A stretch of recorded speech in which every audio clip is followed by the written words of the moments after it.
Assalamualaikum warahmatullahi wabarakatuh. Alhamdulillah, wassalatu wassalamu ala rasulillah wa ala alihi wa sahbihi wa man wala.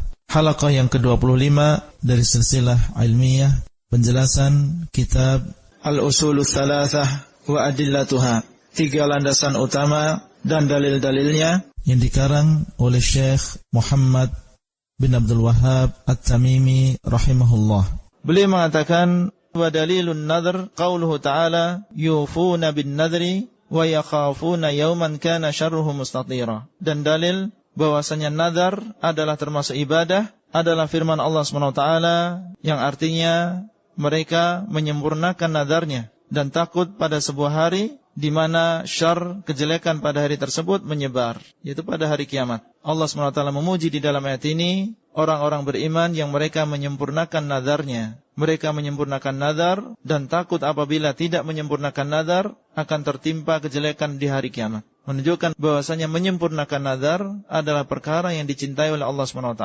Karena di dalam ayat ini Allah memuji orang-orang yang menunaikan nadarnya. Maksudnya adalah nadar untuk berbuat taat. Seseorang bernadar untuk melakukan umrah, bernadar untuk melakukan sedekah. Menyempurnakan nadar adalah ketaatan kepada Allah SWT dan dicintai, diridai oleh Allah SWT.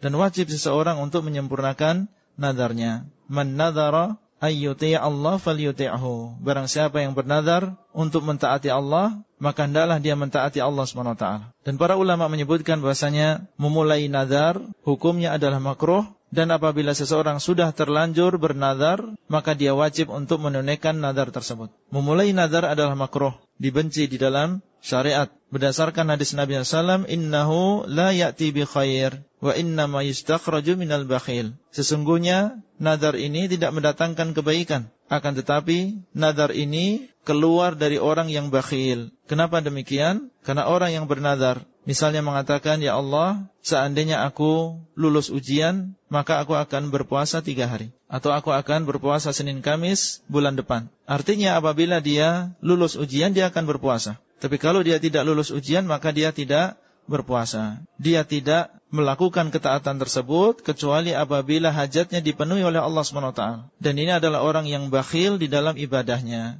Dan nasihat kita, jangan sampai kita bermudah-mudahan untuk bernadar. Karena belum tentu apabila kita terpenuhi hajatnya, kemudian saat itu kita mampu untuk melakukan nadar tersebut. Terkadang seseorang sakit, terkadang dia memiliki kesibukan, atau di sana ada keadaan-keadaan, kondisi yang menjadikan dia tidak bisa menunaikan nadarnya. Seseorang beribadah kepada Allah dan berusaha taat kepada Allah SWT tanpa harus bernadar. Dan bernadar disyaratkan tidak boleh di dalam kemaksiatan. Apabila seseorang bernadar untuk berbuat maksiat, maka tidak boleh menunaikan nadar tersebut. Sebagaimana sabda Nabi SAW, وَمَنْ نَذَرَ أَيَّعْصِيَ اللَّهِ فَلَا يَعْصِيهِ. Barang siapa yang bernadar untuk memaksiati Allah SWT, maka janganlah dia berbuat maksiat. Karena ada sebagian orang bernadar untuk berbuat maksiat. Seandainya dia terpenuhi hajatnya tertentu, maka dia akan berjudi, atau akan berzina, atau akan melakukan ini dan itu. Kalau itu adalah kemaksiatan, maka tidak boleh dia menunaikan nadarnya. Di kesimpulannya bahasanya nadar ini adalah ibadah. Tidak boleh kita serahkan nadar ini kepada selain Allah. Bagaimana nadar kepada selain Allah? Seseorang bernadar untuk wali yang sudah meninggal, seandainya aku begini dan begitu, niscaya aku akan menyembelih untuk wali fulan, atau aku akan melakukan ini untuk wali fulan. Maka ini adalah bernadar untuk selain Allah SWT.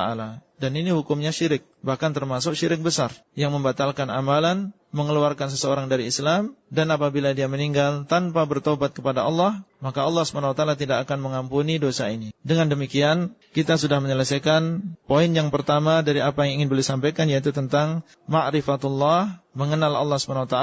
Itulah yang bisa kita sampaikan pada kesempatan kali ini. Semoga Allah SWT menolong kita untuk memahami agamanya dan menolong kita untuk bisa mengamalkan apa yang kita ilmui. Wallahu ta'ala alam, wabillahi taufiq wal hidayah. Wassalamualaikum warahmatullahi wabarakatuh. Materi audio ini disampaikan di dalam grup WA Halaqah Silsilah Ilmiah HSI Abdullah Rai.